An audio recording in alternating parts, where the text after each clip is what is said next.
Migrasyon sa mundo. Migrasyon ay tumutukoy sa proseso ng pag-alis o paglipat mula sa isang lugar o teritoryong politikal patungo sa iba pa, maging ito man ay pansamantala o permanente. Ang mga sanhi ng pag-alis o paglipat ay kalimutang nag-uugat sa ilang dahilan, gayon din ang mga epekto nito. Number 1, kahirapan.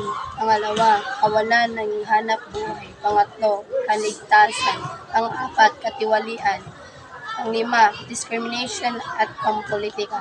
Ang uri ng migrasyon ng mga tao.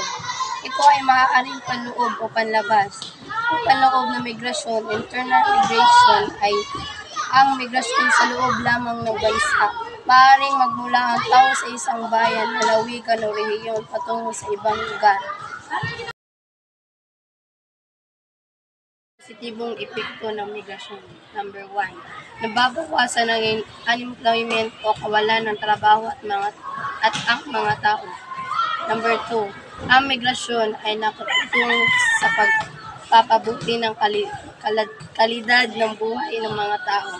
Number 3, nakakatulong ito sa pagpapahusay sa buhay panlipunan ng mga tao habang natututo sila ng mga bagong kultura upang mapabuti ang kapatiran o relasyon nila sa iba.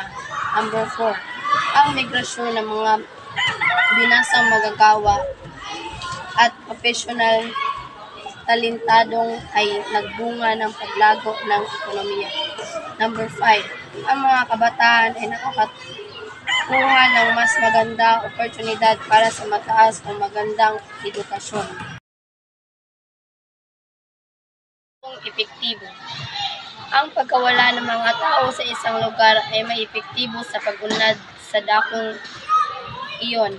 Nagkakaroon ng brain drain o pagkaubos ng kapaki-pakinabang na human resources sa isang bansa sapagkat ang kanilang mahuhusay na profesional ay sa ibang bansa naghahanap buhay.